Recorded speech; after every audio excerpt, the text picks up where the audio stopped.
Assalamu alaikum wa rahmatullahi ta'ala wa barakatuh. La paz, la misericordia y las bendiciones de Allah sobre todos ustedes. Marhaban y bienvenidos. Hoy estrenamos un nuevo programa titulado Iqra. Iqra será una cita semanal con los libros y la cultura en general. Iqra es un espacio donde viajaremos todos sin movernos de sitio. Hoy trataremos un libro que ya es un clásico en la cultura islámica. Un libro que a mí personalmente me ha marcado, me ha servido de mucha ayuda. Un libro escrito por un ilustre español, por un cordobés del siglo XIII. ¿Queréis saber qué significa la palabra Iqra? ¿Queréis saber y conocer este libro? ¿Queréis saber quién era este gran ulema y sabio español? Pues quédense con nosotros. Empieza.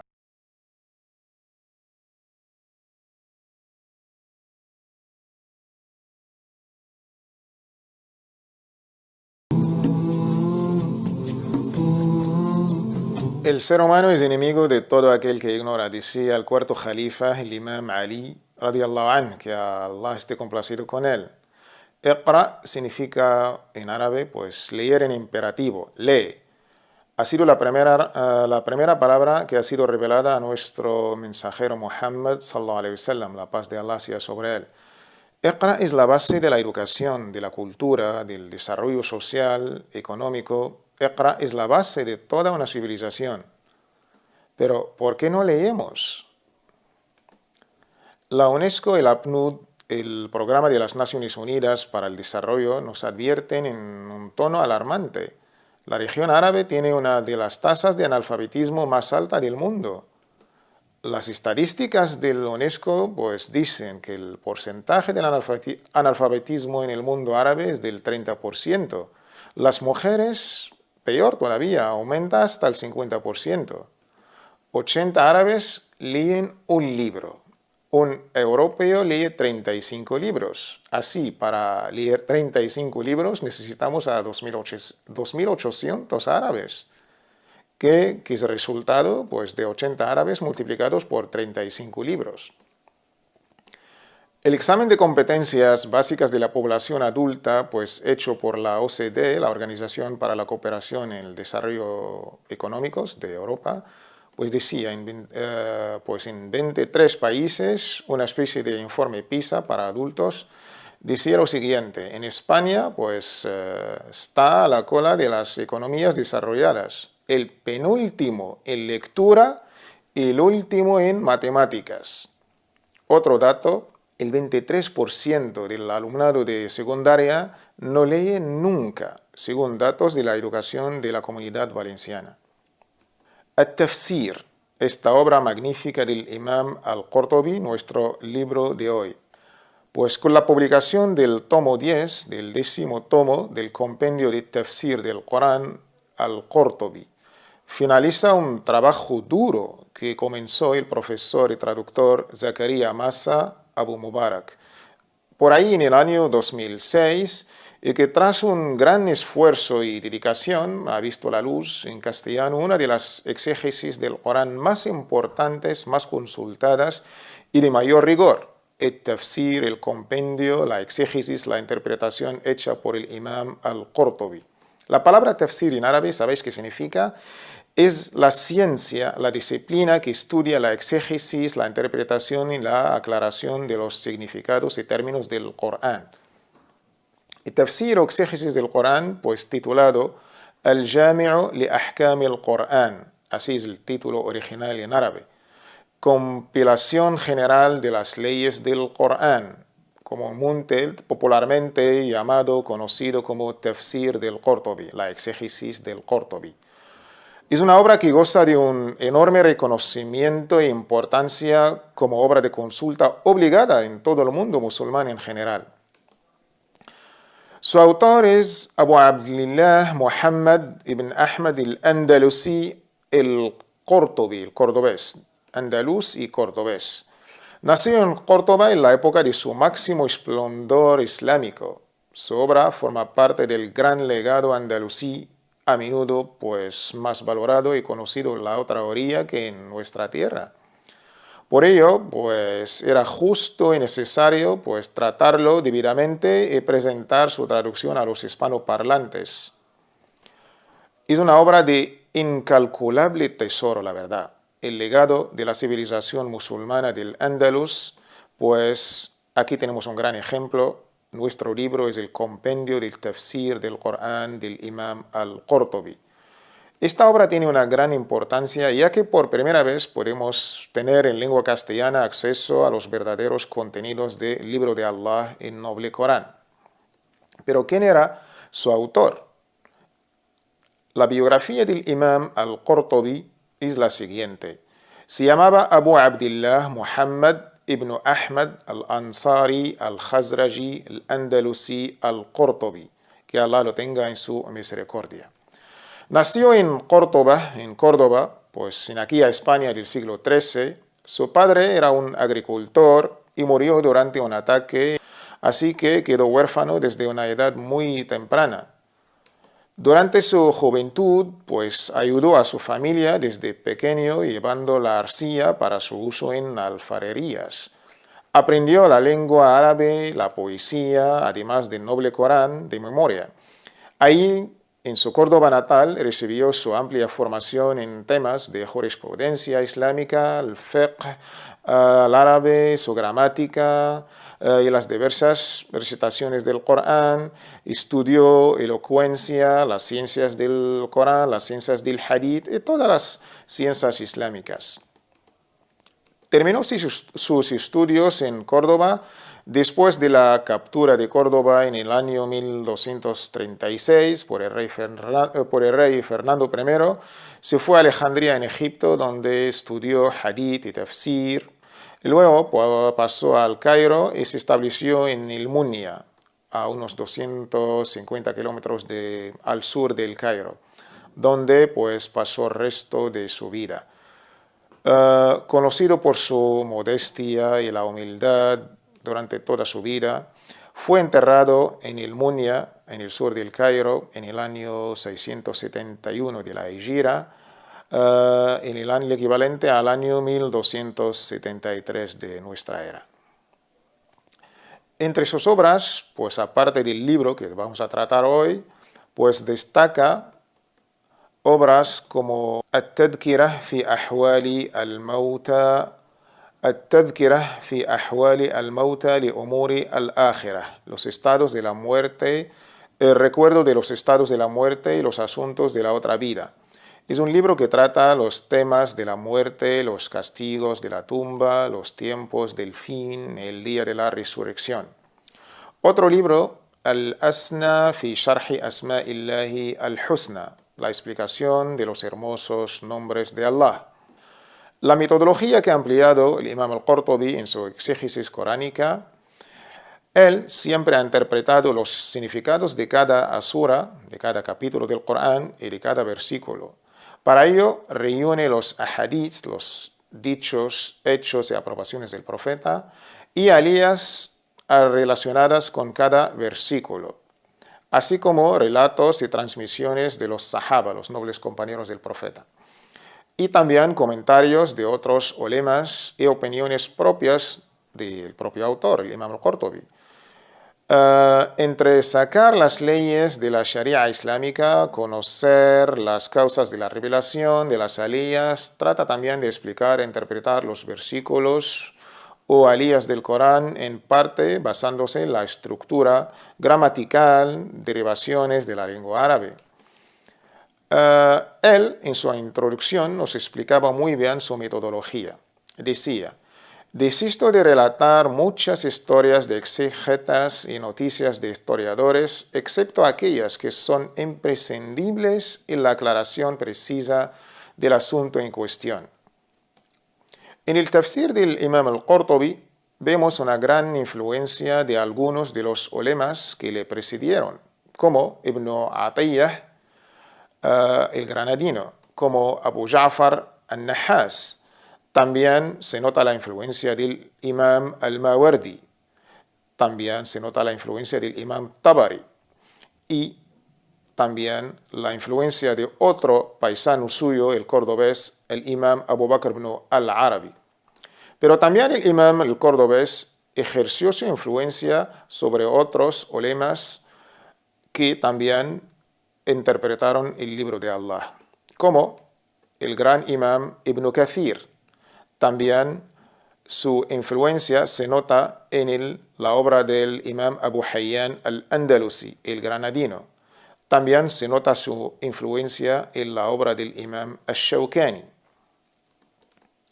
Nuestro traductor, el profesor Zakaria Massa Abu Mubarak, también es un cordobés de nuestros días. Nació el día 1 de enero del año 1951 en la ciudad de Córdoba.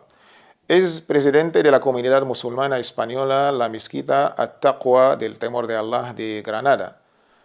Ha emprendido la colosal tarea de traducir del árabe los 10 volúmenes de que consta la obra. Actualmente ha completado la traducción de todo tafsir del imam al-Qurtubi. La traducción está hecha directamente del original árabe. También ha sido revisada por Abdurrazzaq Pérez. Está editada por la comunidad del Temor de Allah de la Mezquita de Granada. El profesor Zakaria abrazó el Islam en el año 1980. Es licenciado por la Universidad al-Qura en Meca en el año 1986. Comenzó a trabajar en las traducciones del árabe al español de diversas publicaciones y libros, siendo la más importante y conocida la traducción que ha hecho del libro, el clásico Riyadus Salihin, Los Jardines de los Justos. Assalamu alaikum, hermano Zakaria. ¿Qué tal? ¿Cómo estás? Wa alaikum salam wa rahmatullah. Bien, alhamdulillah. Estoy encantado de tenerte hoy con nosotros en nuestro programa Iqra. Mi primera pregunta, ¿cuál es el motivo que te ha motivado para traducir esta obra tan inmensa, la obra del imam al-Qurtubi? Hombre, la verdad que es muy importante, sí, la motivación. Lo que tú me preguntas es algo importante porque de ahí arranca precisamente el trabajo que inicié ya hace 10 años prácticamente.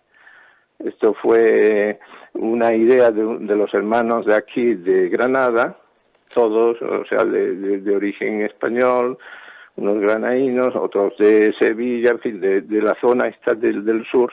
Y entonces yo acabé de mis estudios en Arabia, en la Universidad de Meca, junto a otros estudios que yo tenía, de manera que había traducido también el libro Riyadus Salihin, y en el que yo cogí experiencia en este trabajo de las fuentes del Islam, o sea, del Corán y el Hadith. El Riyadus Salihin evidentemente es una colección sobre todo de hadices, pero también hace alusión al Corán. En cada tema aparecen las áreas de Corán al principio, y después de tener esta experiencia me dijeron los hermanos, tú que eres cordobés, has hecho estudios fuera en árabe, has profundizado en la ciencia un poquito del Islam, ¿por qué no acometes esta tarea de traducir la obra del tafsir del Qurtubi, que es un tafsir, como sabemos todos, que tiene un reconocimiento mundial, en el mundial de los países islámicos, pero sobre todo fuera de España. Es un tafsir muy conocido y consultado.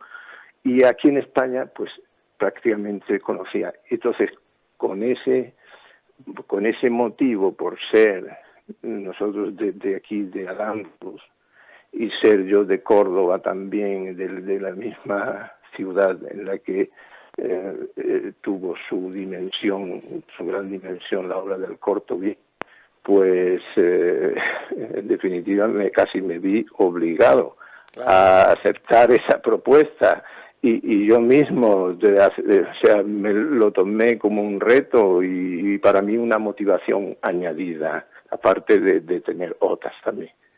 Pues claro, como es un paisano tuyo, ¿no? Claro, sí, sí. Aún todavía me queda, bueno, constatar un par de cuestiones, porque como murió en Egipto, en Misr, pues tengo que visitar su tumba. Ya me han hecho una propuesta aquí con una asociación cultural de unos orientalistas para hacer una visita conjunta Sí. a la tumba del imam al-Qurtubi rahimahullah en Egipto. El tafsir, el compendio de la exégesis del imam al-Qurtubi, como su título nos dice, habla solamente de un tafsir, de una interpretación de las jurisprudencia islámica, de las normas del fiqh, las normas de la sharia, o es un tafsir, una exégesis, una interpretación de todo el Corán. Claro, efectivamente el título nos fijamos en lo primero, Al-Jami' li Ahkam al-Qur'an. Es un compendio general de las leyes del Corán. Digamos que este es el aspecto esencial y además que le da el título, efectivamente, se entresacan leyes, pero hay otros aspectos que están dentro del tafsir y yo he traducido. Te podría decir, por ejemplo, pues la explicación del tafsir del Corán con el Corán, el tafsir del Corán con el Hadith, Asbabun Nuzul, las causas de la revelación. O sea, es un aspecto muy importante, las diferentes opiniones que hay sobre temas concretos y leyes concretas también. De opiniones estamos hablando de las diferentes escuelas de Malik, aunque es sobre todo las opiniones de esta escuela, de escuela Maliki, porque él era predominantemente Maliki, pero también las vertidas por Shafi'i, Abu Hanifa, Ibn Hanbal, que son los otros tres imames o las otras tres escuelas mayoritarias. Sabemos que el imam al-Qurtubi era de la escuela maliki, era un maliki declarado, pero era de una mentalidad abierta y tolerante. Incluso debatía opiniones de otro maliki ilustre, que es el imam Abu Bakr ibn al-Arabi, el cordobés también, en su libro Ahkam al-Qur'an. Y esto es una lección muy importante para nosotros hoy en día. Sí, sí, efectivamente. Era muy abierto a otras opiniones y naturalmente que las aceptaba también. Subhanallah, ese de verdad que es un ejemplo para nosotros. No nos debemos anclar a una escuela sola. No todas son válidas y aportan sus beneficios a la llamada en general. La verdad es que hay cosas que a mí me han llamado la atención en el tafsir, en el compendio del imam al-Qurtubi, por ejemplo, en el tafsir a la hora de interpretar la sura de María, de Maryam. Y pues algo también cuando habló de Ismael, el hijo de Ibrahim, la paz de Allah sea sobre todos ellos. Dijo que María era un profeta y dijo también sobre Ismael que no era el hijo sacrificado de Ibrahim o de Abraham. Él adoptó la idea que el hijo sacrificado era Ishaq. Bueno, es su opinión más concreta. Lo que ocurre, y claro, aquí es un tema, lo mismo que el otro que me planteaste al principio, me comentaste en tu primer contacto conmigo, sobre si el sacrificado fue Isaac o fue Ismail. También es otro de los temas sí que me han llamado la atención, sí, es verdad. Sí, es verdad, son dos cuestiones que tienen cierta similitud. Aquí, mira, es una discusión sana, hay unas diferencias sanas, las podemos considerar efectivamente como un ikhtilaf, una discusión, una diferencia de opinión de las diferentes escuelas, no tiene mayor importancia. O bien tuvo el carácter de profeta, o profetisa, o siddiqa, veraz, porque Yoha Ileha le fue inspirado, ¿no? Sí. Hay ese digamos, matiz esa de la revelación. característica, sí, le fue inspirada. Ahora, si tenemos en cuenta si fue, porque incluso podemos diferir del Qurtubi si tenemos nosotros esta base, lo único que pasa, claro, nos remitimos en su traducción.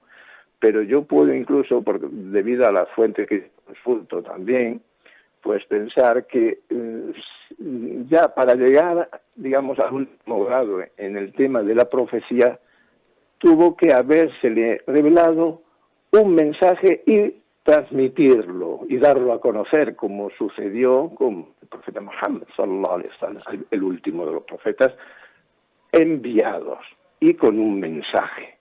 Entonces este es el último grado. Si consideramos a Maryam alayhi salam como profeta, pero no de este último grado, ¿comprende? Sí, sí. A esto me refiero. Y en el caso de la cuestión de Ishaq Ismail, pues hay otra diferencia de opinión. Digamos que lo mismo. Unos opinan que fue Ishaq, que es más bien los Nasara, los cristianos, Ismail, el adoptado por los musulmanes.